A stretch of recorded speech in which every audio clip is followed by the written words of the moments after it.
शादी के 3 साल बाद अहमद और उसकी बीवी आयशा की जिंदगी खुशगवार चल रही थी। आयशा की छोटी बहन ज़ारा, जो अभी कॉलेज में पढ़ रही थी, इम्तिहान के दिनों में पढ़ाई के लिए अपने भाईजान और बाजी के घर आ गई थी। ज़ारा बहुत शर्मीली, मासूम और सादा लड़की थी जिसे सब बच्ची समझते थे। एक रात अचानक बिजली चली गई और घर में शदीद गर्मी हो गई।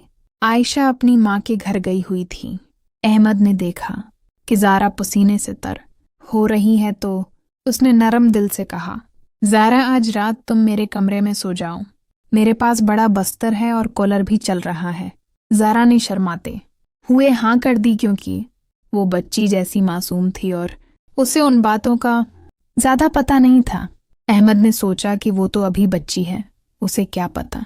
रात को दोनों एक ही बस्तर पर सो गए, अहमद एक तरफ और ज़ारा दूसरी तरफ। मगर आधी रात को ज़ारा ने ख्वाब में कुछ देखा और बेचैन होकर अहमद के करीब आ गई। अहमद जाग गया और उसे देखकर हैरान रह गया कि ज़ारा अब बच्ची नहीं रही बल्कि एक जवान लड़की बन चुकी है। इस लम्हे अहमद के दिल में एक अजीब सी बेचैनी पैदा हो गई।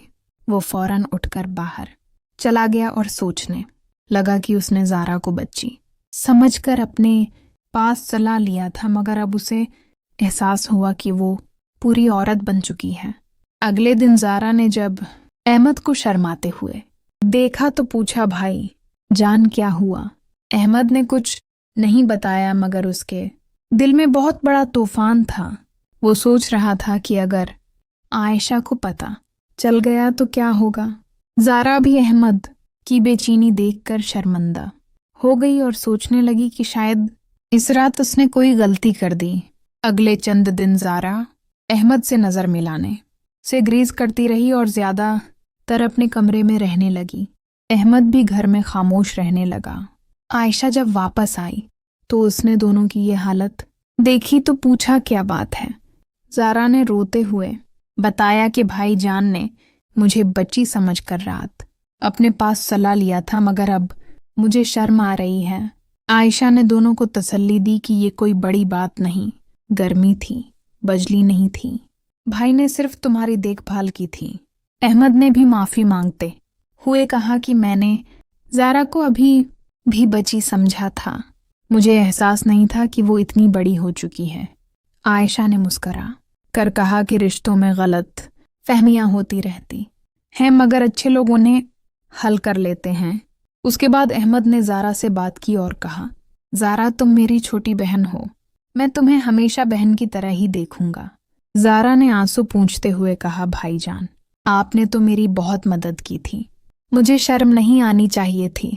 आहिस्ता आहिस्ता सब कुछ नॉर्मल हो गया। ज़ारा ने अपने इम्तिहानात अच्छे नंबरों से पास कर लिए और खुशी खुशी अपने घर वापस चली गई। अहमद और आयशा का रिश्ता पहले से ज़्यादा मजबूत हो गया, क्योंकि इस वाक़े ने उन्हें सिखाया कि ख़ानदान में एहतियात और एहतराम कितना ज़रूरी है। ज़ारा अब भी कभी कभी फ़ोन पर भाईजान से बात करती है और मुस्कुरा कर कहती है कि इस रात ने मुझे बहुत कुछ सिखाया। अहमद जवाब देता है कि ज़िंदगी में छोटी छोटी गलत फहमियाँ भी रिश्तों को मजबूत बना देती हैं जब हम इन्हें मुस्बत अंदाज में लेते हैं। इस कहानी ने तीनों को ये सबक दिया कि भाई बहन के रिश्ते में मासूमियत, एतमाद और एहतराम सबसे अहम है। अगर दिल साफ हो तो कोई भी लम्हा रिश्ते को ख़राब नहीं कर सकता। आज वो ख़ानदान खुश व खुर्म है। ज़ारा ने अपनी पढ़ाई मुकम्मल कर ली और एक अच्छी जगह पर नौकरी कर रही है। जब भी सब मिल बैठते हैं तो वो पुरानी बात पर हंसते हैं और कहते हैं कि बच्ची समझकर सलाह लेना भी कभी कभी सबक बन जाता है। मेहमानों को जब ये कहानी सुनाई जाती है तो सब कहते हैं कि ख़ानदानी रिश्तों में देखभाल के साथ हदों का ख्याल रखना बहुत ज़रूरी है। अहमद ने सीखा कि छोटी बहन भी एक दिन जवान हो जाती है और उसकी इज्जत का ख़ास ख्याल रखना चाहिए। आयशा ने सीखा कि भाई और बहन के दरमियान एतमाद हमेशा कायम रखना चाहिए और ज़ारा ने सीखा कि बड़ों की मदद कबूल करते हुए भी शर्म और एहतियात ज़रूरी है। ये एक ऐसी ख़ानदानी कहानी है जो बताती है कि ज़िंदगी में हादसात होते रहते हैं, मगर अच्छे लोग इनसे सबक सीखते हैं और अपने रिश्तों को और ज़्यादा मजबूत बनाते हैं।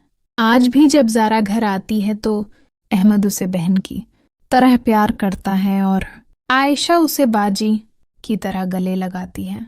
इस वाक़े ने उनके ख़ानदान को मज़ीद करीब कर दिया और ये याद दिलाता है कि रिश्तों में मोहब्बत, माफ़ी और एहतराम ही सबसे बड़ी चीज़ है।